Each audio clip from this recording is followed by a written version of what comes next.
Anak-anakku sekalian, kali ini dalam pertemuan kali ini kita akan berkenalan dengan software CorelDRAW, bagaimana menjalankannya dan bagaimana membuat bentuk-bentuk sederhana dari toolbox shape yang ada di CorelDRAW. Oke, untuk menjalankannya adalah kita dengan mengklik tombol start pada komputer kita, kemudian cari CorelDRAW.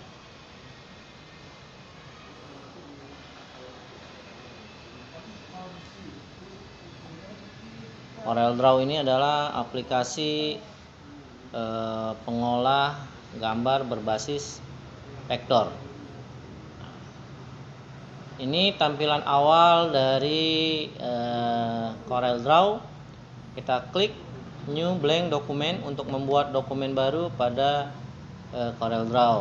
Maka akan muncul pop-up menu pembuatan dokumen. Nah, nama ini kita isi misalkan latihan CorelDRAW dasar misal. Ini size adalah ukuran kertas.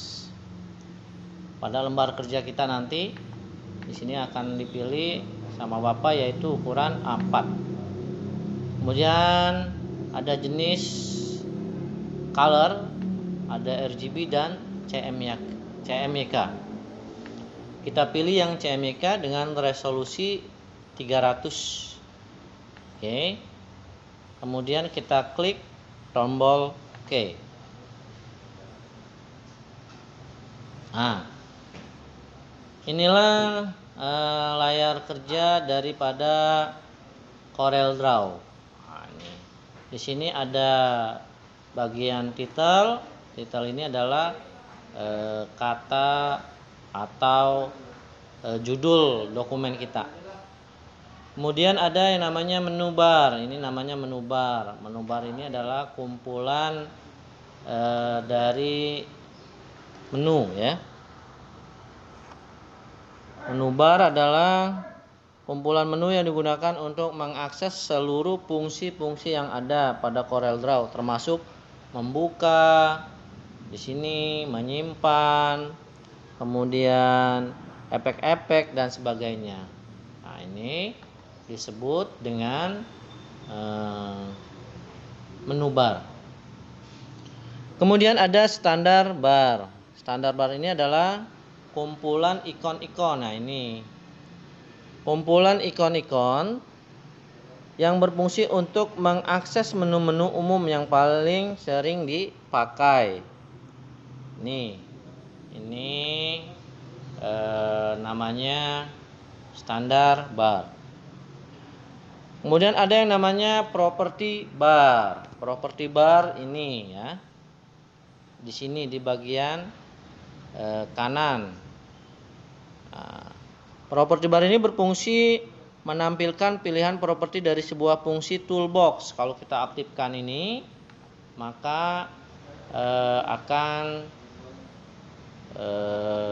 ini ya.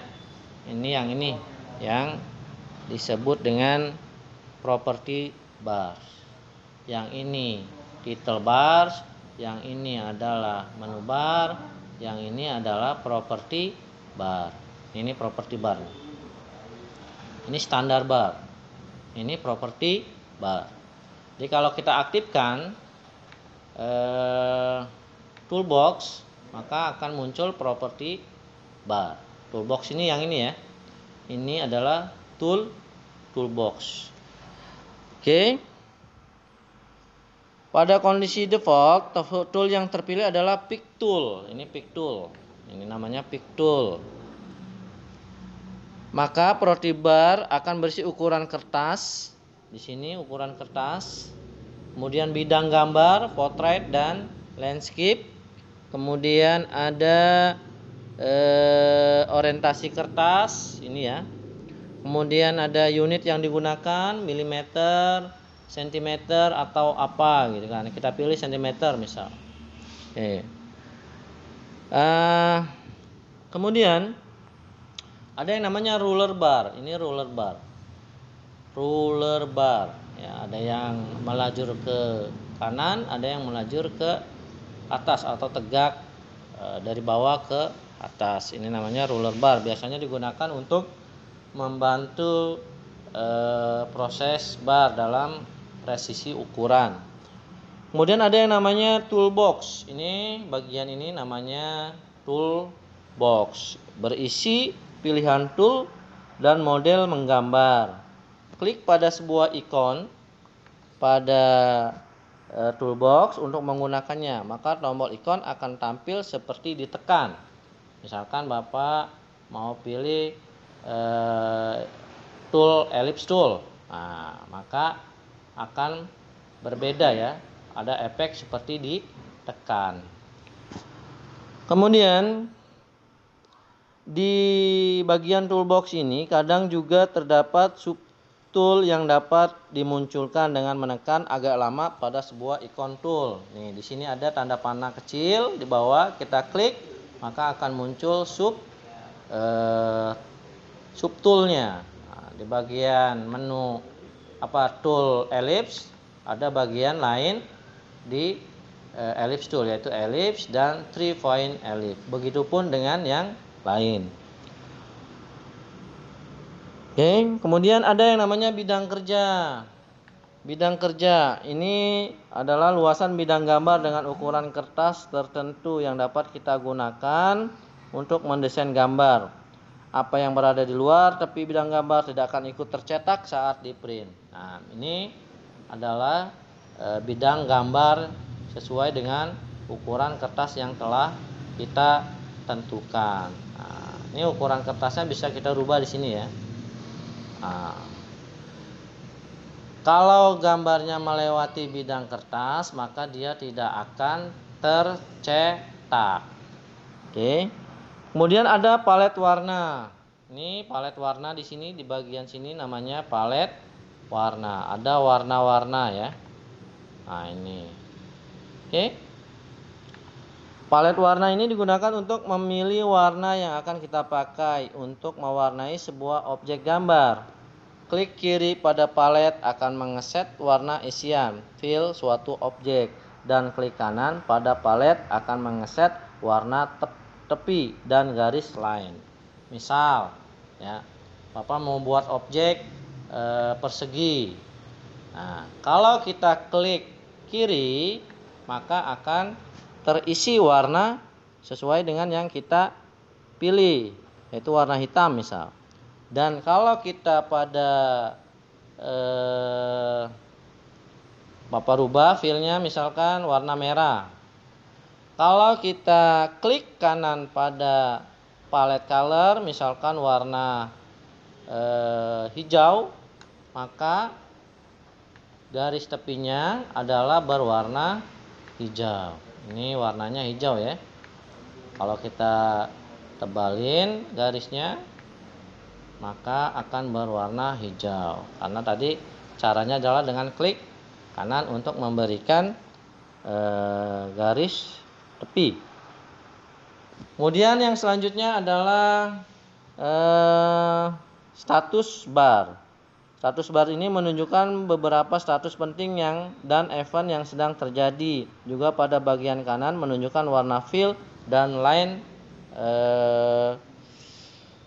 sebuah objek atau garis sebuah objek di sini ya. Ini disebut dengan status bar. Kemudian ada object properties. Menampilkan setting yang dapat dipilih dari sebuah objek. Biasanya yang terdapat di sini adalah warna fill dan warna garis. Ini ya, sama ya. Oke. Demikian materi pengenalan. Kalau kita mau save objek, ini materi pengenalan layar kerja Corel Draw. Kalau kita mau simpan, kita bisa pilih file, kemudian save as, atau tekan Ctrl S. Kita pilih drive-nya mau taruh di mana, misalkan Bapak mau letakkan di sini, misalkan di drive D. Tinggal klik tombol save. Maka file yang hasil dari kita desain akan tersimpan di drive D. Nah, ini sudah tersimpan. Demikian pengenalan pertama. Pengenalan pertama kita mengenal tampilan layar kerja dari CorelDRAW. Terima kasih. Bertemu lagi di pertemuan selanjutnya, yaitu membahas bagaimana cara membuat gambar-gambar sederhana dengan tool untuk menggambar.